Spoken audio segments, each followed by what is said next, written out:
Good evening, everyone, and welcome to the JCC of Metro Detroit's 69th Annual Jewish Book Fair. My name is Linda Zlatoff, and I'm a member of the Book Fair Committee. And it's my pleasure to welcome all of you tonight, this Sunday evening, to hear our guest, Jill Wine-Banks, author of The Watergate Girl, My Fight for Truth and Justice Against a Criminal President. And it's being presented tonight in partnership with the 2020 annual Ann Arbor Jewish Festival. So a shout out to Ann Arbor. This weekend, we are honoring all our patrons. Their support helps make this event possible. And especially this year, when faced with so much uncertainty, we are deeply grateful for their commitment to the book fair and the art of Jewish storytelling. So please join me in thanking our patrons. And if you would like, you can leave a note of thanks in the comments or reach out to all of our book fair patrons in your life.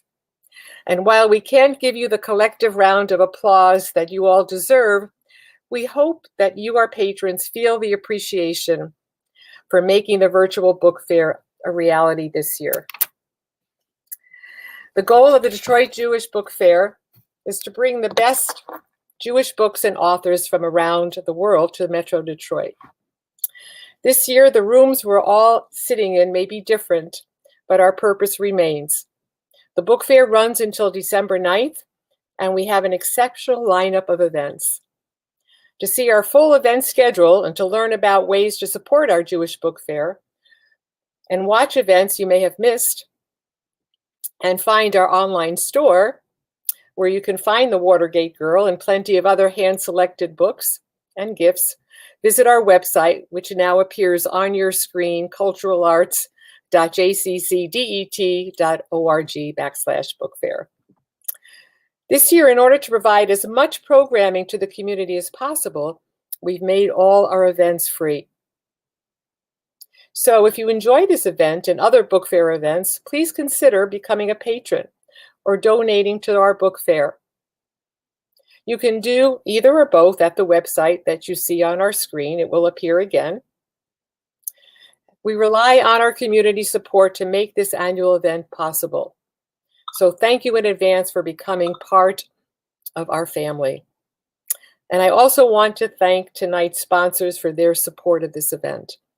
And they include our day sponsors, Riva and Robert Rosen, sponsors Janet and Donald Schenk, and co-sponsors Evelyn and Stephen Rosen of blessed memory, and supporter, the Sisterhood of Congregation Beth Shalom. Well, we have a very special event for you this evening, and we want you to be part of it. You can ask questions and offer comments in the YouTube comment section below or by texting the number in the corner of your screen. Our speakers have a great discussion prepared, and they will take as many of your questions as they are able to. While you're here at our YouTube channel, don't forget to like this video, subscribe to the channel, and click the reminder bell. That way you'll never miss any of our exciting events. I also want to extend our deepest gratitude to the whole Book Fair Committee. This has been a challenging year, of course, and your dedication, commitment, and hard work have made this exciting festival possible.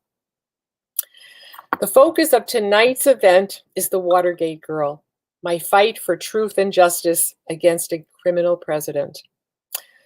We have with us the author of the book, Jill Wine-Banks, as well as the Oakland County Prosecutor-elect, Karen McDonald, who will moderate the discussion. In The Watergate Girl, Jill Wine-Banks takes us inside her trial by fire as a Watergate prosecutor. She was a young lawyer then, known as Jill Wine-Volner, barely 30 years old, and the only woman on the team that prosecuted the highest-ranking White House officials. Called the mini-skirted lawyer by the press, she fought to receive the respect accorded her male counterparts and prevailed. Jill Wine-Banks is an MSNBC legal analyst. She was one of the 3 assistant Watergate special prosecutors in the obstruction of justice trial against President Nixon's top aides. She has also served as General Counsel of the U.S. Army, Deputy Attorney General of the state of Illinois, and EVP and Chief Operating Officer of the American Bar Association. In each case, she was the first woman to hold the position. A mazel tov to you, Jill. Karen McDonald is a former judge for the Oakland County Circuit Family Division. She is the newly elected Oakland County prosecutor, taking office this January. Before becoming a judge in 2012, she was a shareholder at Jaffe Raitt, Ewer and Weiss, specializing in civil and family law. Congratulations, Karen, on your election. Please join me in welcoming Jill Wine-Banks and Karen McDonald. Thank you, Linda. Thank you so much. I feel so honored to be a part of this, and I love the work that you're doing. But I especially feel honored to be the moderator and the person that gets to ask questions by such an impressive woman. Fortunately, Jill and I had a conversation prior to this, and needless to say, I love the book and highly recommend the book. So the people listening tonight, if you haven't read the book, buy it. Buy it for yourself. Buy it for your daughters, your sisters, your aunts. It's great. It speaks to me on so many levels. So I just want to start out, Jill, and I hadn't actually prepared this question, but what do you think of being called, or at the time, what did you think of being called the mini-skirted lawyer? It was horrifying to me. And it sort of relates to the title of the book in a way, because when the publisher suggested the title, The Watergate Girl, I said, absolutely not. I will not let my name be used with the word girl. And they said, what captures the era better than that? Mm-hmm. And I had to say, they were right. It really did. And again, if you read the book, you'll see that in many of the stories I tell, someone said to me, well, you can't do that. You're a girl.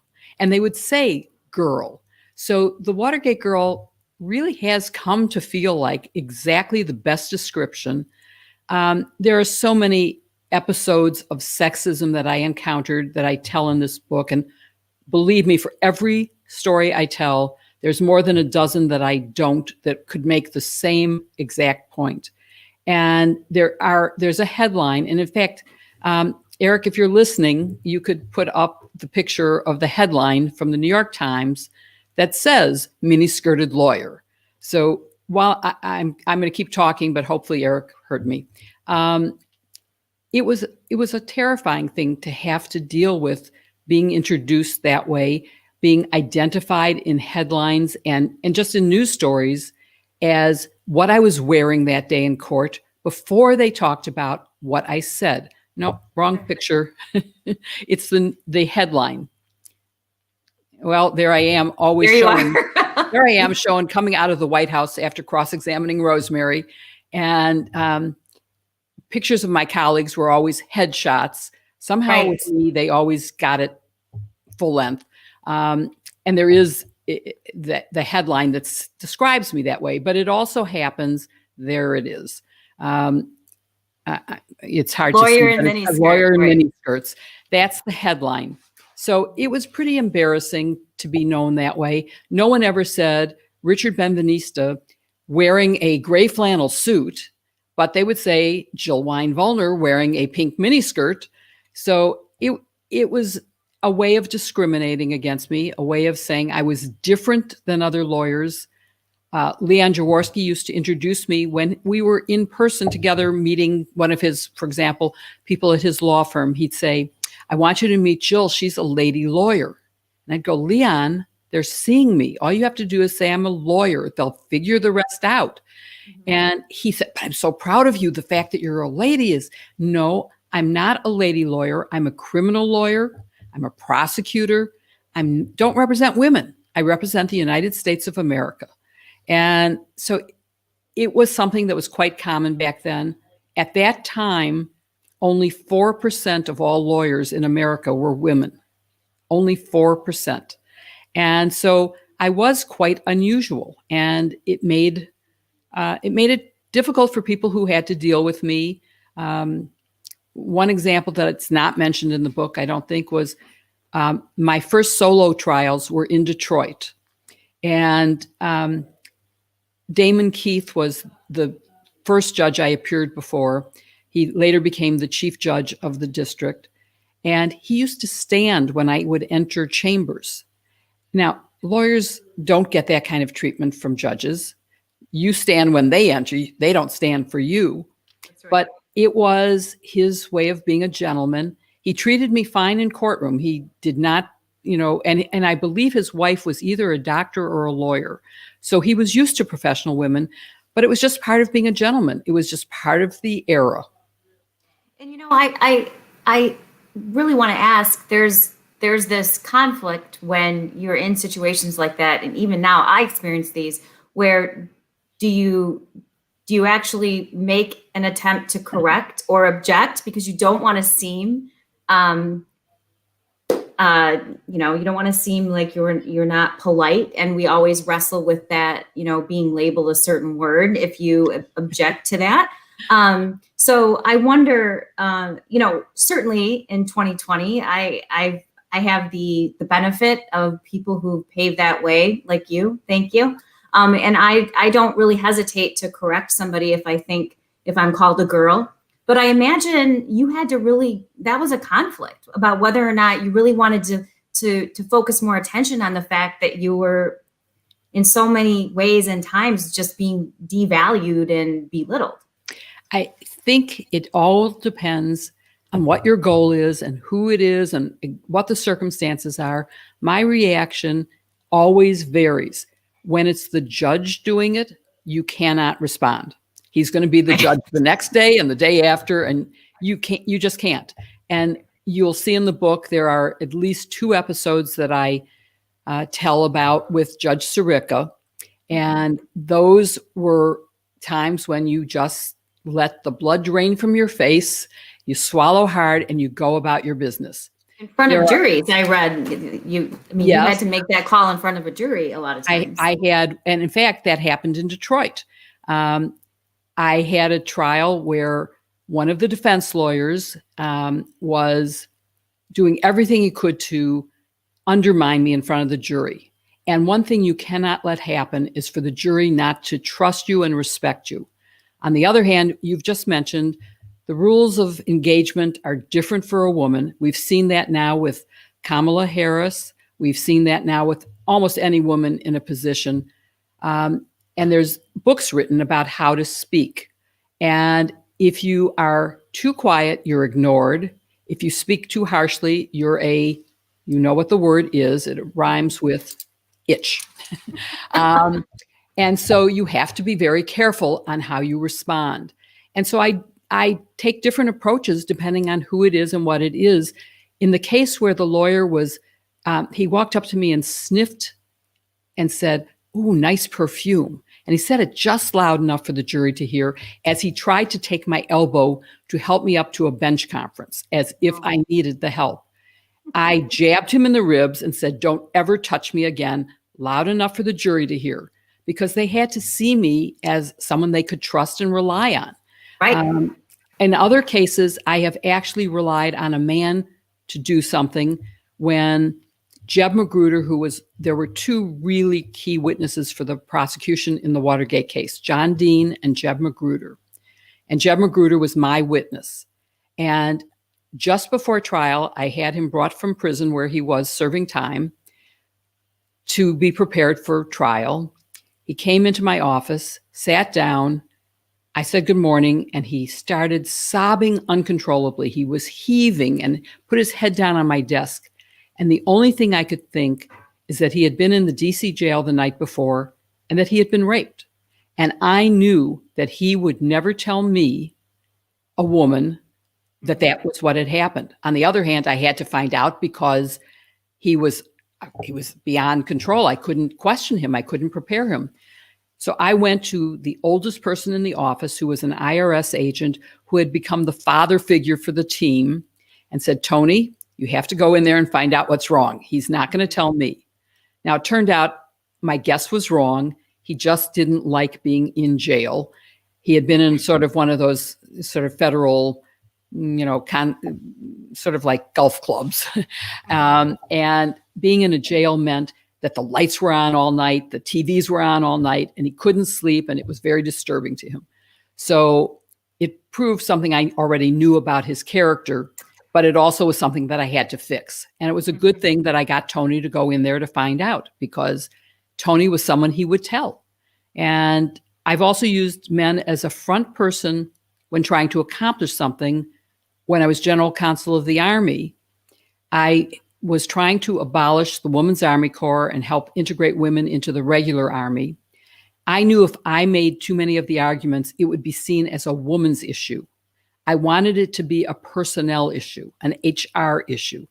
And so I got the Assistant Secretary for Human Resources to be the front person and spokesman on this. And we got it passed, and it made a huge, huge difference. Women now hold many positions. In the Women's Army Corps, there were only 2 females who could be generals. And that was the head of the Women's Army Corps and the head of the Nursing Corps. Now a woman could be head of the Judge Advocate General, could be head of logistics, head of anything. And I've recently been on a commission that was studying sexual assault in the military. Actually, not so recently now. It was at the end of it ended with the Obama administration, so 4 years ago. And one of the panels that came to testify was 5, 1 admiral and 5 generals. And the lowest ranking was a 1-star general. That was the only man on the panel. All the higher ranking people were female. And so it brought me to tears, really, truly, to be seeing the results of getting rid of the Women's Army Corps.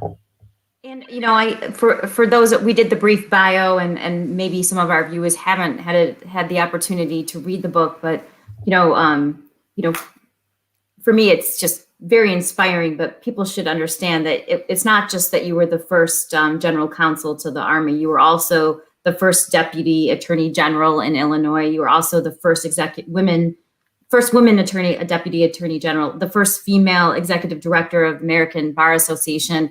To say that you were the first in certain positions is just an understatement. Behalf of myself and so many female lawyers, thank you. But I just wonder what that was like. I mean, you didn't just do it once, Jill. You did it. You did it a lot, and I just want to know what that felt like, because so often we want to see people like us in positions that we want.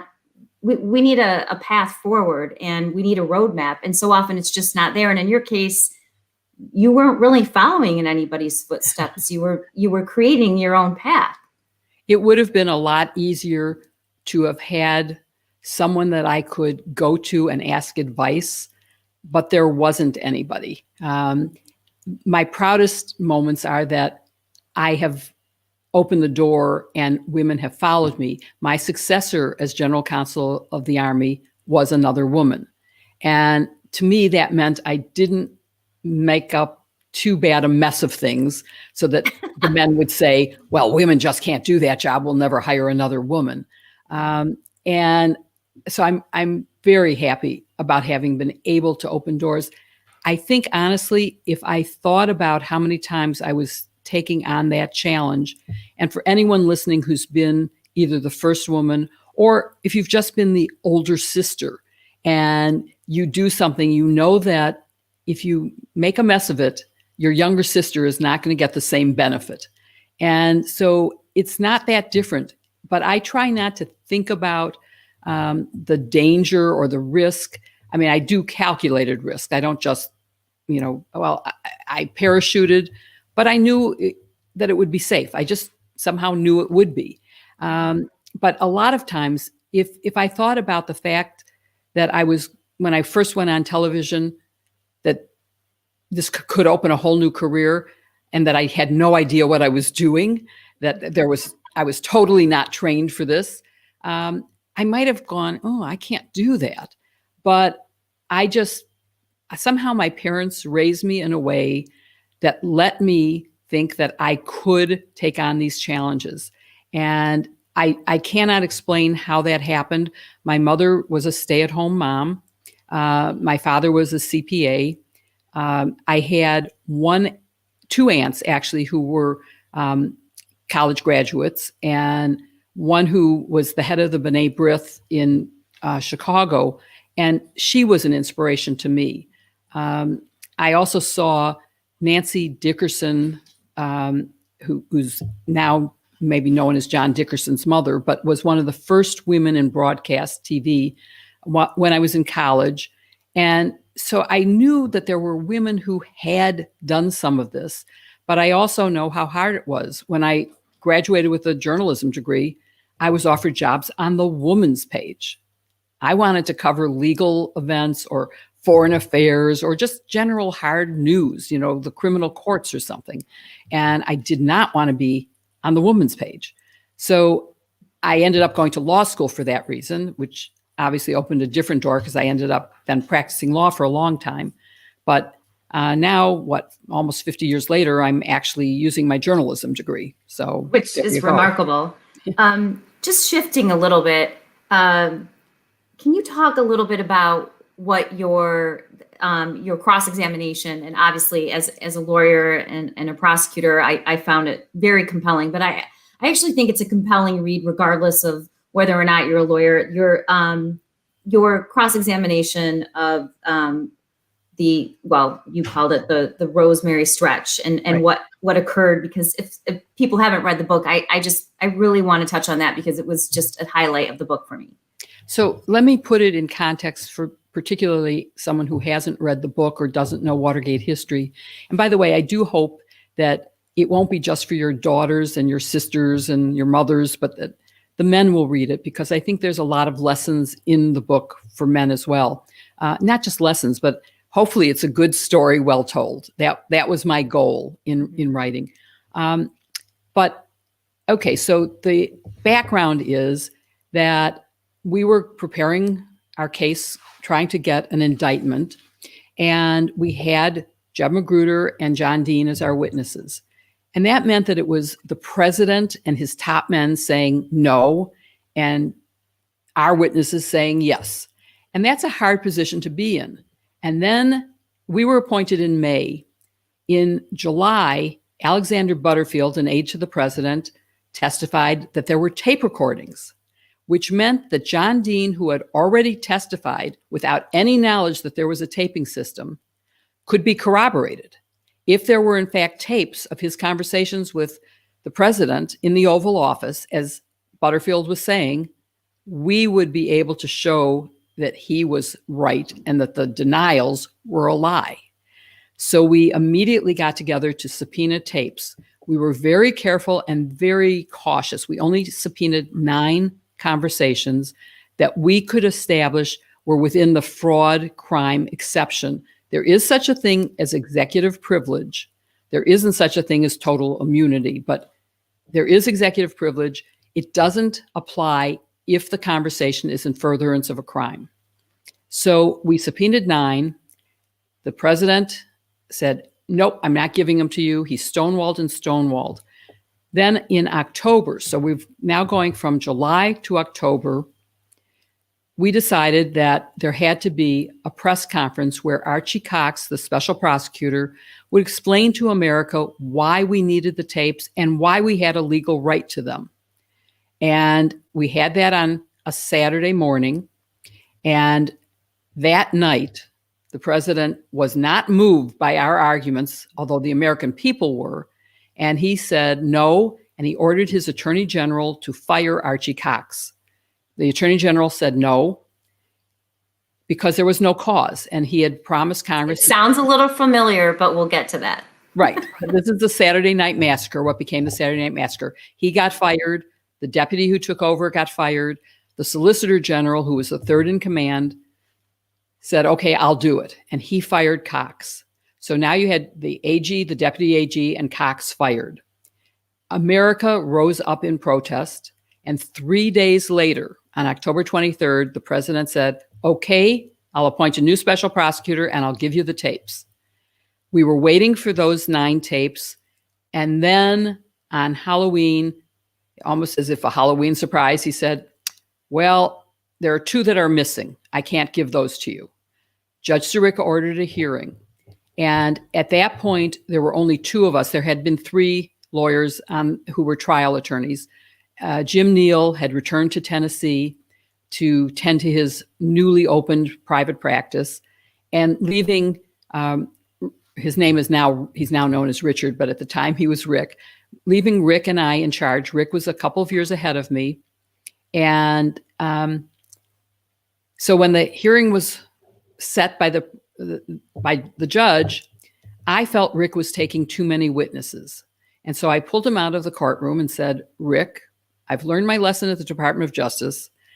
I'm taking the next witness that the White House calls, and I'm going to share equally after that. I'm taking every other one.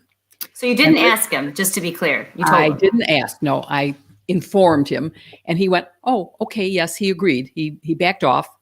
And the next witness called was Rosemary Woods. Now, in that first hearing about the 2 missing tapes, she was known as a chain of custody witness, just someone who had handled the tapes. She was not suspected of doing anything to them. I did ask what turned out to be a prescient question. I had asked her what precautions she took to not erase anything. And that became really a key question, because the day before Thanksgiving, they called us back to court and said, whoops, there's a problem with the 3rd tape. It has an 18.5-minute gap, and there's no innocent explanation that we can find. You're going to have to ask Rosemary Woods about it. Since she had been my witness in the first tapes hearing, I just said, she's my witness still.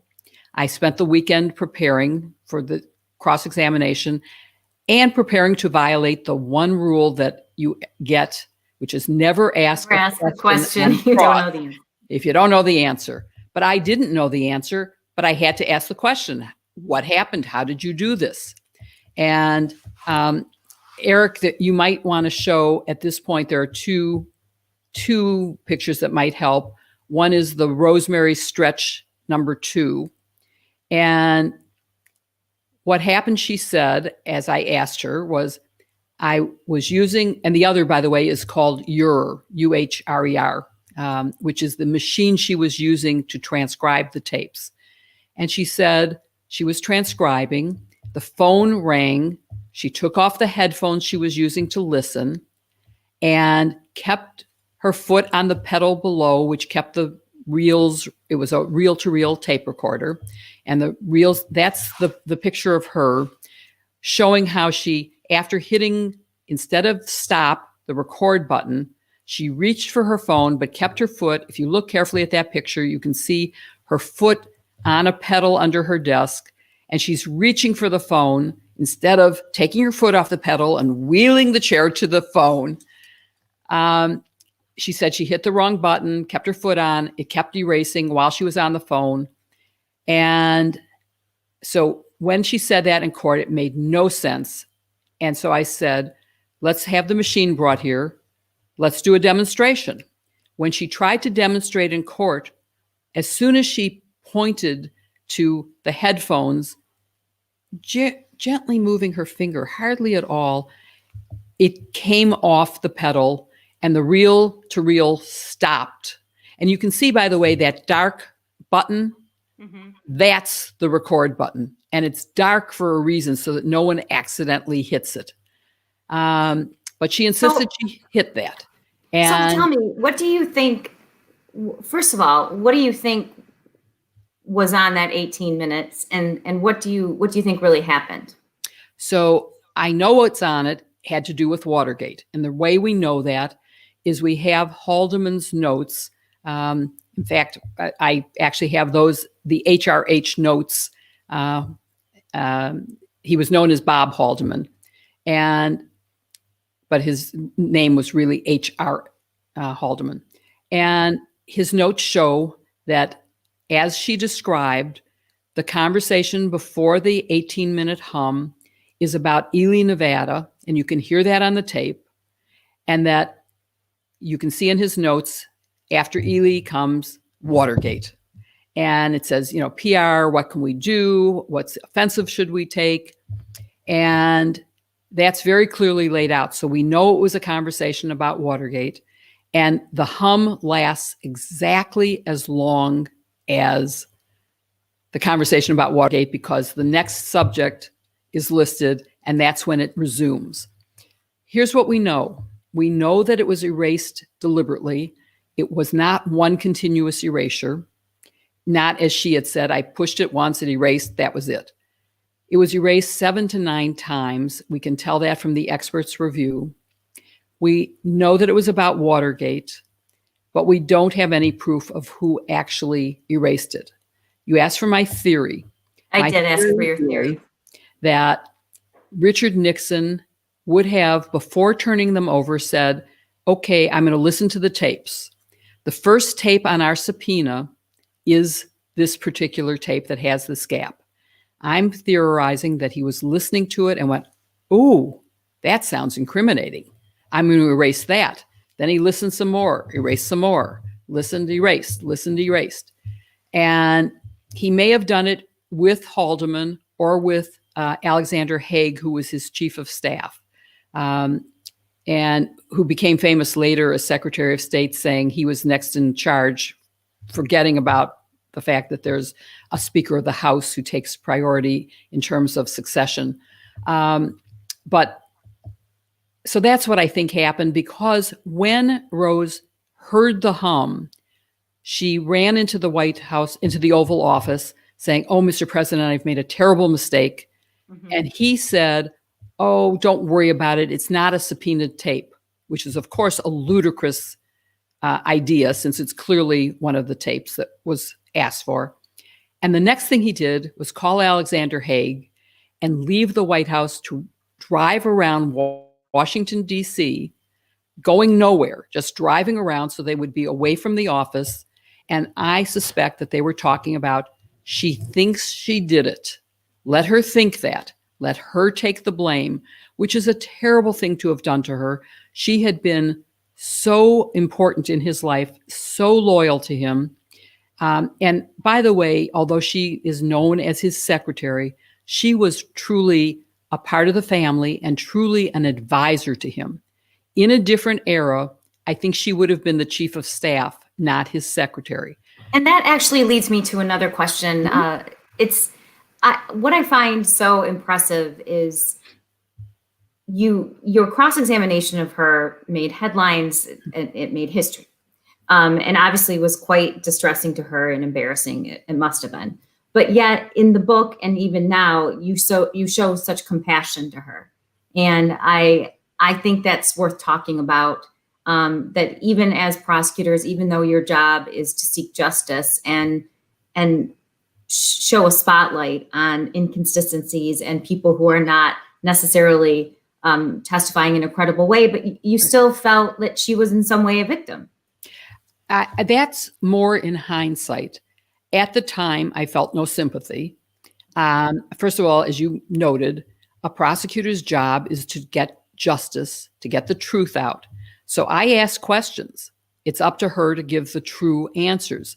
When they don't make any sense, and for example, when she said, I pushed this button, I kept my foot on the pedal. When I asked her to demonstrate in courtroom, Perry Mason, for those old enough to remember Perry Mason, used to do it every night on television. He would get someone to admit on the stand, I did it. It's not your client. It's me. It doesn't happen in real life. It sure did doesn't. On this occasion. This time it did. The press ran from the room as soon as she was testifying and her foot came off the pedal and the reel-to-reel stopped. They ran to a bank of payphones. This is in, an era when payphones were how you communicated. There were no cell phones. And they ran out to call in the story, and she sort of mumbled, well, it's different in my office. I did it there.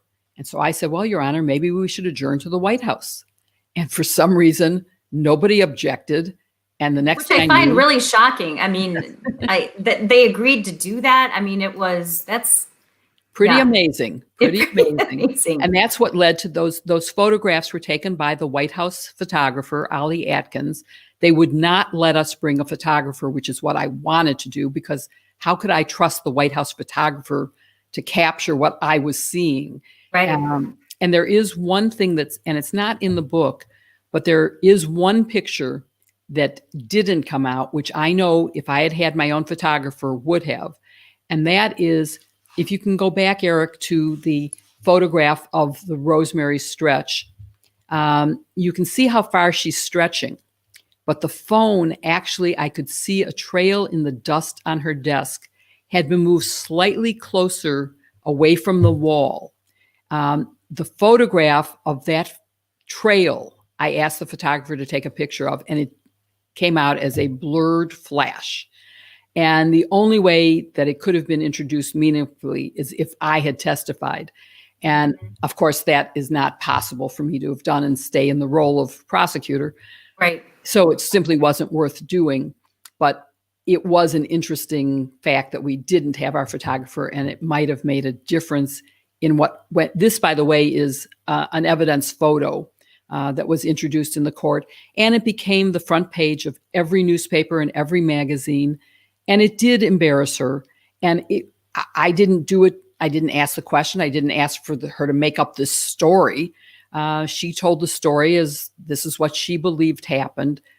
It clearly didn't happen that way. And experts since then, I've talked to some experts in the Eurer machine who say what she said could never have happened. It just couldn't have been that way. And secretaries around the country at the time sent me letters.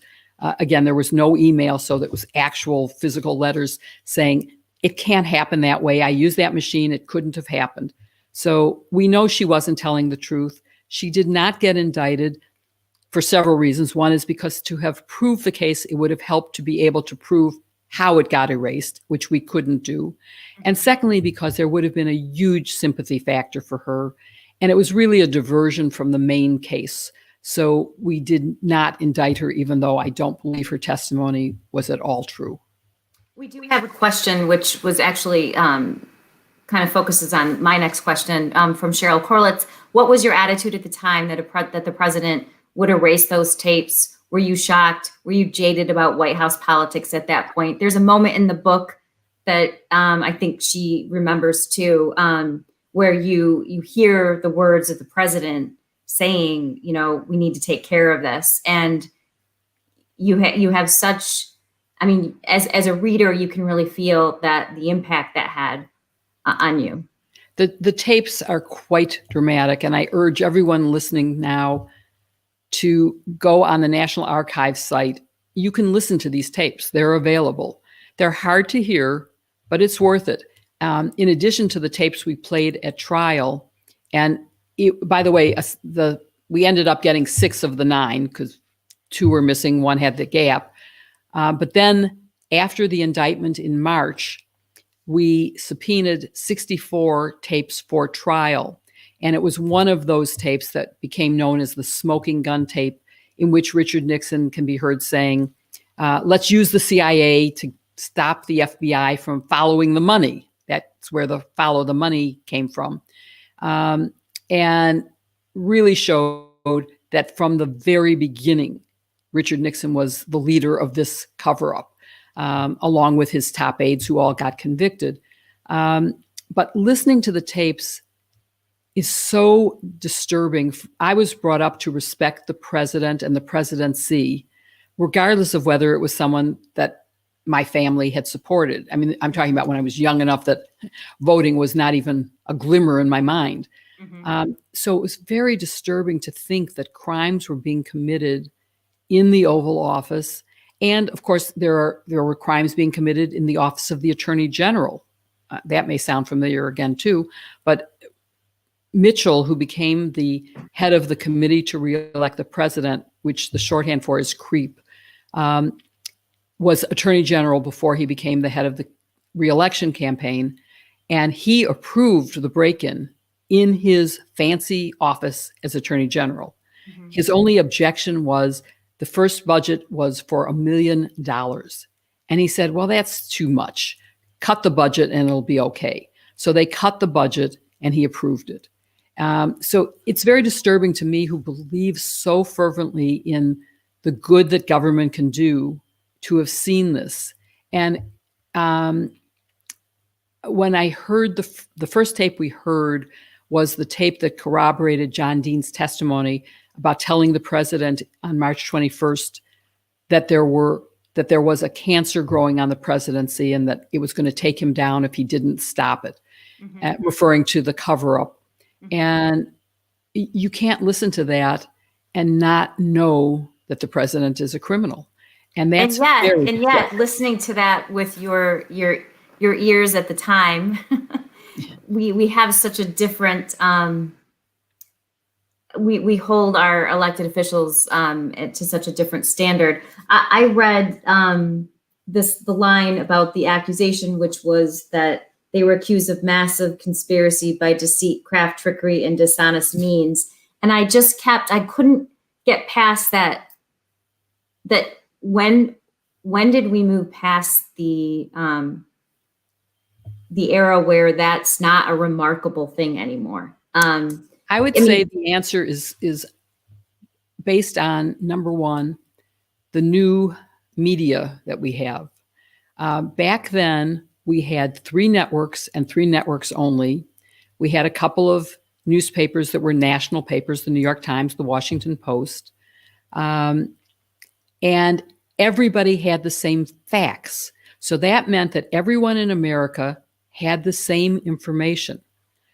We also had bipartisan compromise. It was very common back then that Democrats and Republicans dined together, talked together, and agreed to less than either wanted in order to get things done.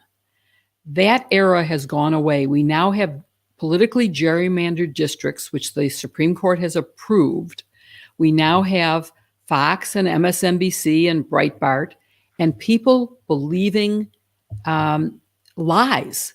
Jill, would you mind, if you're okay, would you mind reading a little section of the book for me? Sure. Just on this point, on page 238, the first full paragraph, I just think is so compelling. But it's the epilogue for those of you who have or have not read the book. Throughout the whole book, I kept thinking, there's such issues that are relevant today, and thankfully, Jill wrote an epilogue about our current situation. So if you could read that paragraph, I think it would be wonderful. Let me just say, I do not mention Donald Trump at all. The book really starts with my appointment to the prosecution team and ends pretty much, for the most part, with the verdict. It continues because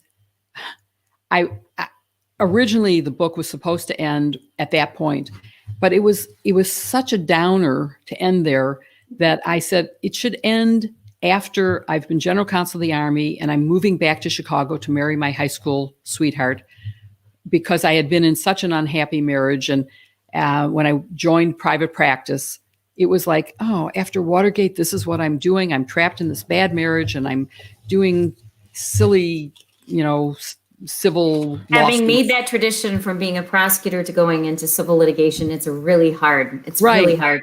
It is. So it ends there. And the epilogue, which is just one chapter, is sort of like the next 40 years.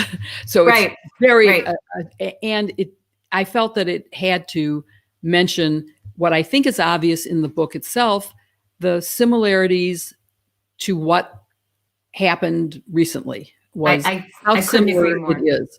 Yes. So what part do you want me to read? And so the first paragraph that starts. Let me say, I have a copy that is, I should have brought out one that's a newer version. This is my early edition before it got printed. So there may be some errors. This is the very last page of the book before your notes. And it's the third to the last paragraph, which starts, if Fox News had existed in 1973. Oh, not even 228 in my book.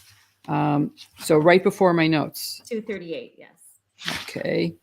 Before my notes. Oh, if Fox News had existed in 1973, America might have continually heard that Nixon's tapes were fabricated, that the CIA and FBI were awash in deep state corruption with the primary objective of removing a duly elected president.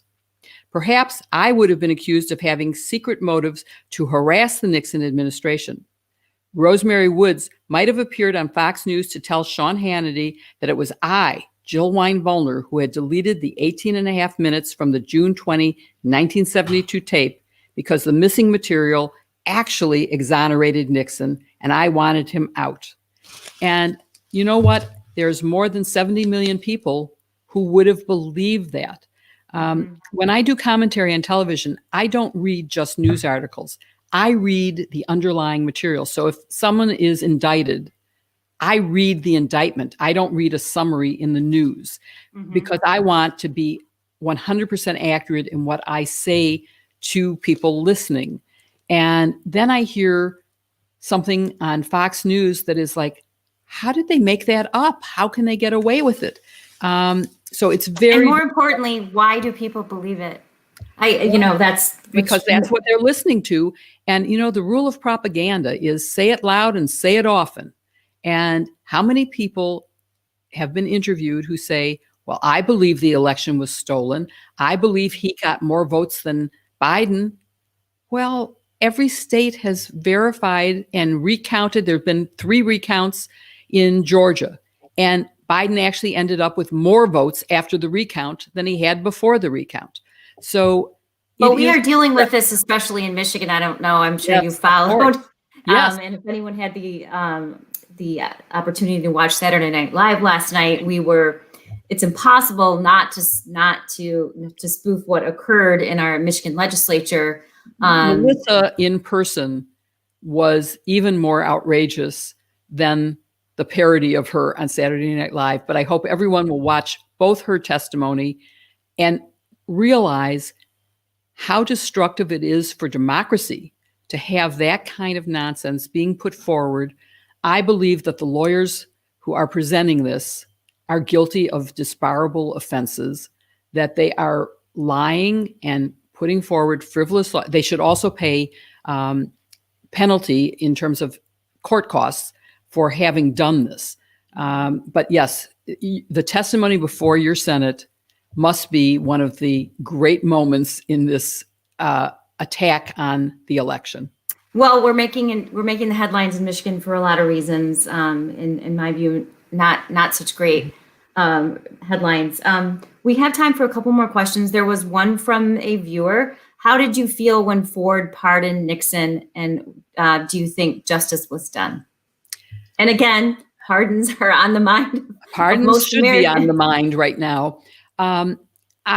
First of all, let me say, I never believed that the Office of Legal Counsel opinion had any legal merit, that a sitting president could not be indicted.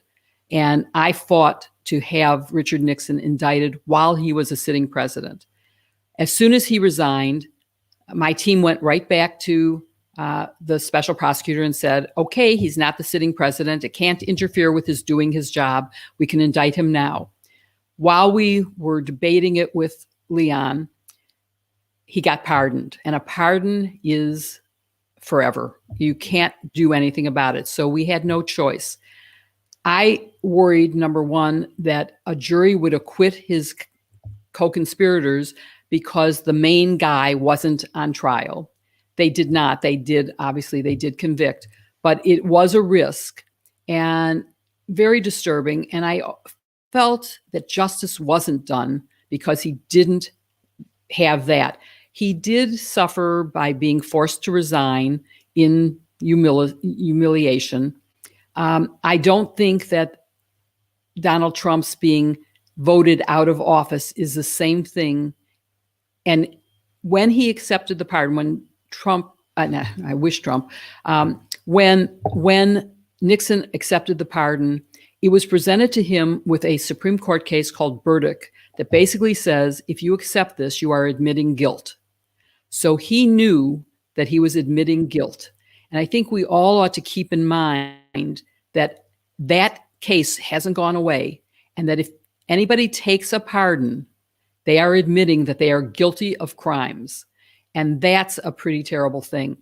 But I would also point out that in the case right now of Donald Trump, I don't think he can pardon himself. That doesn't mean he won't.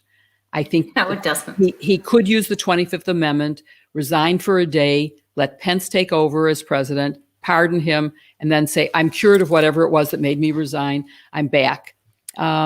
but he cannot pardon himself from tax liability, from civil lawsuits, or from state crimes.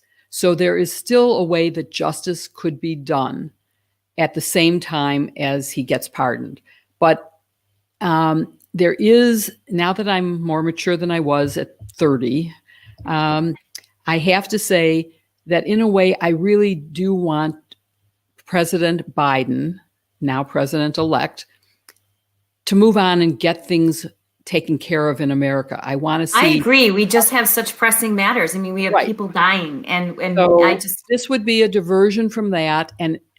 But on the other hand, I don't think that the nation will heal any less if he does pursue criminal investigations. And he's already said he will not interfere with the Department of Justice in the same way that Trump did, that he will let the law and the facts decide what gets prosecuted and let the decisions be made within the Department of Justice.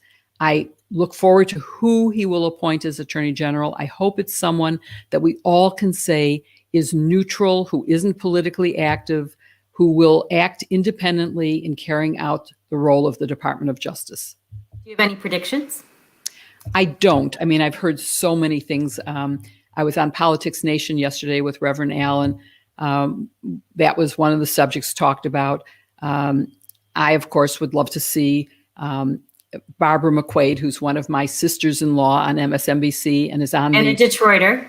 A Detroiter, exactly. Mm-hmm. Teaches at Ann Arbor. And by the way, we didn't mention, but I have a lot of connections to Detroit. Didn't get to that. We didn't get to that, but you do. And my first solo trials were in Detroit. I worked, as I mentioned, Damon Keith was the judge in many of my cases. Ralph Guy was the U.S. attorney at the time. And you have to mention where you used to, where you hung out waiting for a verdict, because I think a lot of people. Only on that one occasion, I was at the bar, which still exists and was really off limits for prosecutors, because at the time it was known as sort of a hangout for organized crime, and I was an organized crime prosecutor. So it wasn't necessarily a good place to be, but I was with two colleagues from organized crime who were waiting for a jury verdict, and that's where we were waiting.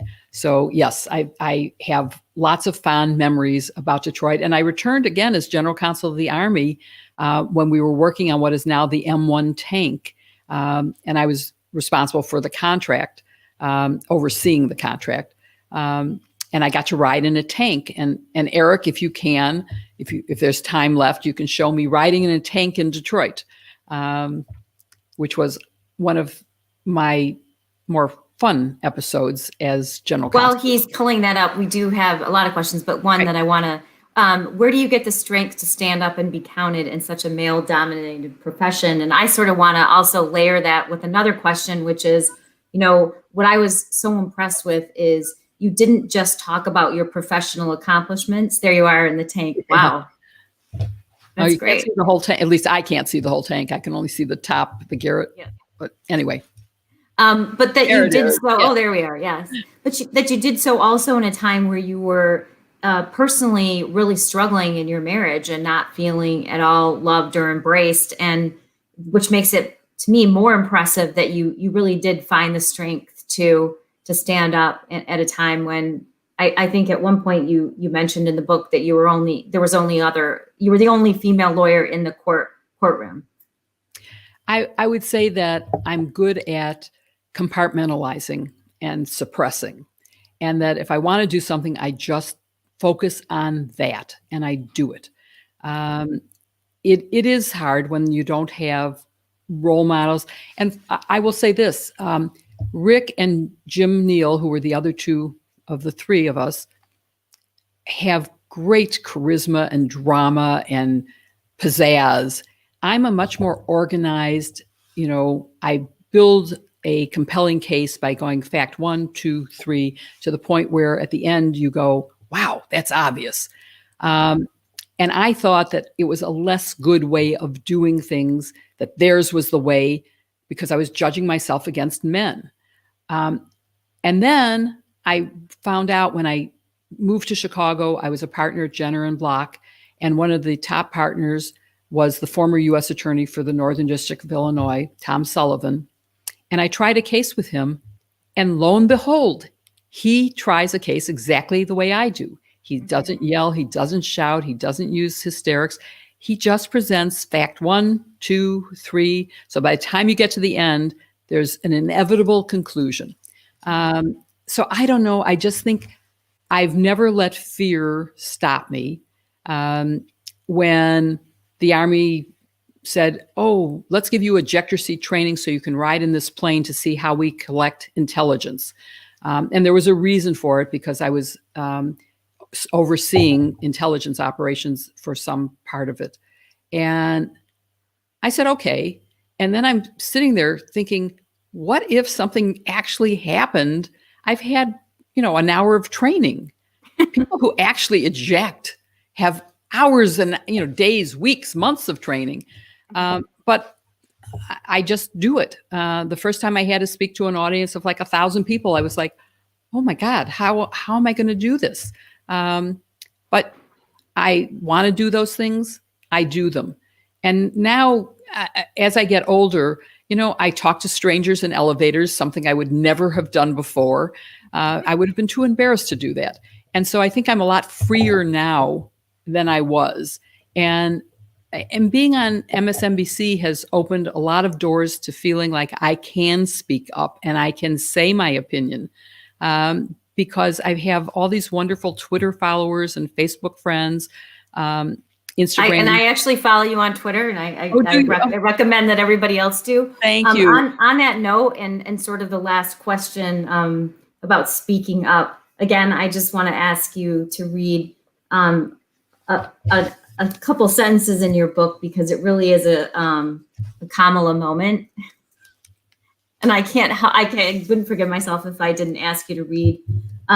It's the first part of chapter 16, the trial, and it was after Wilson stating that another woman might be competition for Jill. Oh, I'm not sure where it is in. Oh, it's the first paragraph in chapter 16. Oh, the first paragraph. Yes, the end of the first chapter. Oh. End of the last sentence, when it starts, your quote back to him. I see that. I mean, first paragraph is easy to find. If Bob Haldeman's lawyer, John Wilson, was trying to unsettle me, he didn't succeed. It was the first day of jury selection in the Watergate trial, and with the prospective jurors out of the courtroom, we were discussing a female candidate whom the bald, rotund 74-year-old Wilson found particularly attractive. With a sly look in his eyes, Wilson mused aloud that if we chose the young woman to sit on the jury, she'd be, quote, competition for Jill.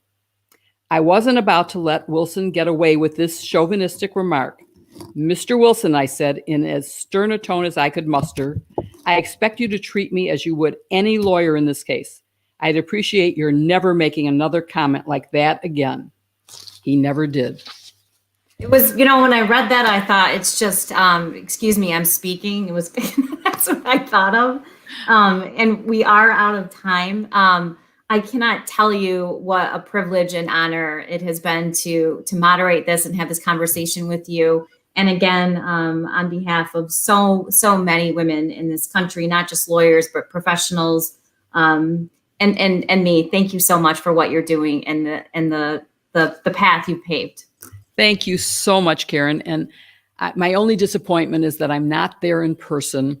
And I understand that because there is going to be a paperback coming out next year, that I can re-audition for the Jewish Book Council, and maybe well, hopefully they'll sign me God up as willing, well. We'll be done with COVID, and I can come in person next year. And hopefully they'll ask me back too. Thank you. Thank you both. It's been wonderful listening to both of you. I mean, both very strong women in important roles in life. And it was just a wonderful, wonderful program. I'm so happy that I get to be part of it as well. And Jill, I would love you to come back sometime, and maybe we can make that happen here in the great metro city of Detroit here. So, and thank you everybody who's out there watching. and those that have not watched can do so, because all of these are recorded, and you can pass this on to those in the community that would like to watch it in the future. So again, thank you all for joining us. Our next event is Barry Sonnenfeld, Call Your Mother, Memoirs of a Neurotic Filmmaker, part of our Patron Appreciation Program at 8:30 tonight. So it'll kind of be a nice, amusing bookmark for this evening. So remember to like this video, subscribe to your YouTube channel, visit our website. You'll see it at the bottom of your screen, culturalarts.jccdet.org/bookfair, for our full schedule and ways to get involved. So wishing everybody a great night. Thank you all.